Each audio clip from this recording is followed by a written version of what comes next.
Bonjour à tous. Aujourd'hui, nous allons continuer sur les vidéos pour vous expliquer comment vendre votre bien le plus rapidement possible. Lors d'une précédente vidéo, je vous ai parlé de la présentation d'un bien, mais nous avons oublié quelque chose d'important, l'estimation. Donc, avant de démarrer cette présentation, vous devez commencer par une action importante pour réussir votre vente. Et à votre avis, c'est quoi? Non, c'est pas la bière, mais je vous conseille de prendre une bière ou un petit Schweppes avant de démarrer la vidéo, parce que nous les avons à peu près pour une dizaine de minutes. Et prenez un petit sandwich ou un apéro.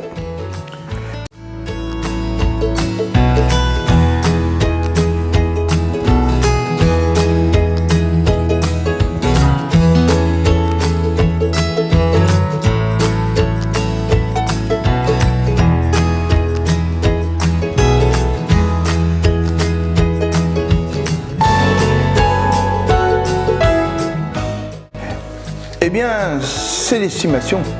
Et ça, il ne faut surtout pas la négliger.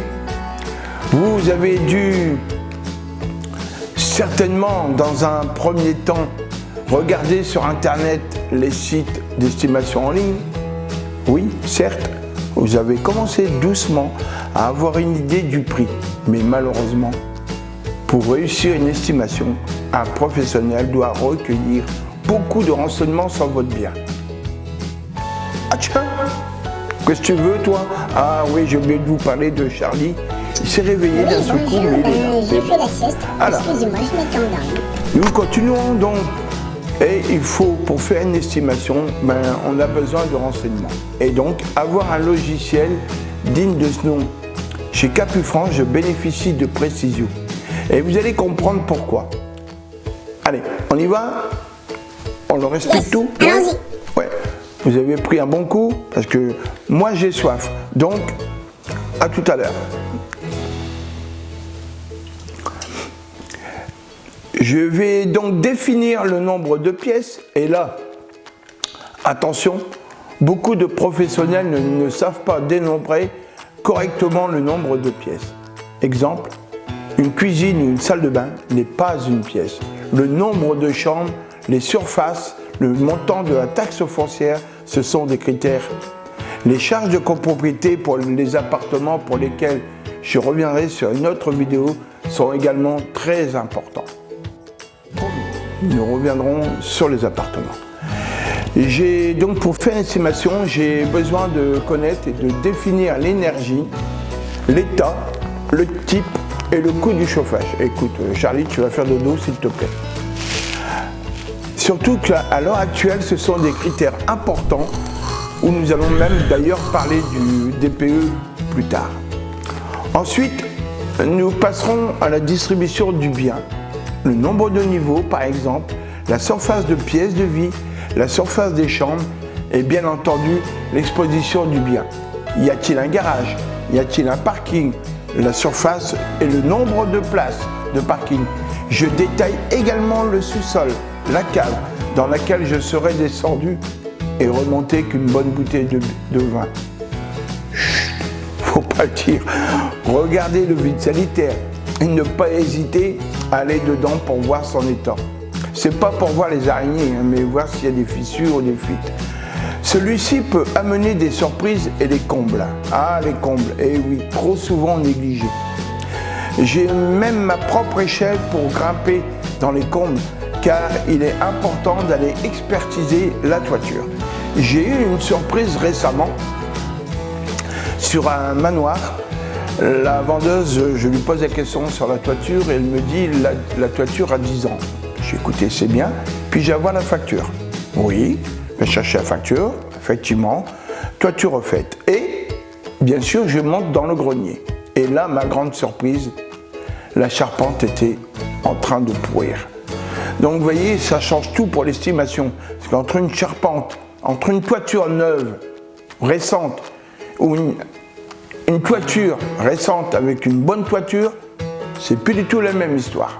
Donc voilà. Maintenant, reste à voir l'état du bien.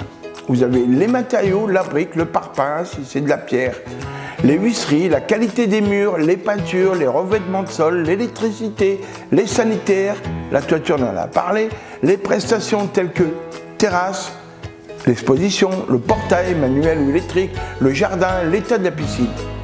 Ah, j'ai oublié quelque chose de très très important que beaucoup de monde oublie.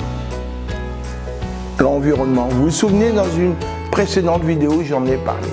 Eh bien oui, l'environnement tient compte de la vue, du quartier, du vis-à-vis et des nuisances s'il y en a. Un café, un restaurant, j'ai rien contre, hein, mais bon, une voie ferrée, une rue brillante, un transformateur EDF, qui ont une incidence sur le prix. Et autre chose, trop souvent négligée et qui pose problème ensuite et qui peut être source d'emmerde. Vous allez comprendre pourquoi. Ben, l'assainissement. Si c'est tout à l'égout, il faut vérifier que les eaux usées sont bien séparées des eaux de pluie. Mais si c'est en assainissement autonome, alors là, c'est la grosse galère et il faut aller plus loin dans les investigations. Excusez-moi. Donc, reste à terminer par tous les services de proximité et non les commodités comme on peut le voir sur des annonces même professionnelles. Si, c'est véridique. Proche des commodités. Ben moi, je vous garantis que j'y vais pas, hein, parce que les commodités, bon, vous l'avez compris, chez Capus France, nous utilisons plus de 120 critères pour estimer correctement votre bien, car attention, si l'estimation est mal effectuée, cela aura une incidence sur la suite de votre transaction et vous pourriez faire partie des biens brûlés ou grillés. Savez-vous... Ah, tu te réveilles, toi. Bon, écoute, va doucement. Savez-vous que la responsabilité de l'agent immobilier peut être engagée en cas de mauvaise estimation? Eh oui, une mauvaise estimation farfelue avec un prix qui vous est donné uniquement pour flatter votre ego. Eh oui, ça arrive trop souvent. Les agences immobilières ont tellement peur de vous donner un prix trop bas que de peur de ne pas voir le mandat, de ne pas avoir le mandat. Mais oui, mais malheureusement, il faut vous dire la vérité. D'ailleurs, lorsque je cherche un bien à vendre pour mes clients, lorsque je vois que le bien est surestimé, je n'appelle pas. Et vous croyez que l'acquéreur, qu'est-ce qu'il va faire, l'acquéreur? Ben, il ne va pas appeler. Eh bien non, il faut arrêter de prendre les acquéreurs pour des cons. Eh oui. Donc, si vous voulez en discuter, je suis à votre écoute tous les jours, de 9h30 à 21h30. Allez, je vous laisse sur ce. Bonne journée. Au revoir, bonne journée. À bientôt.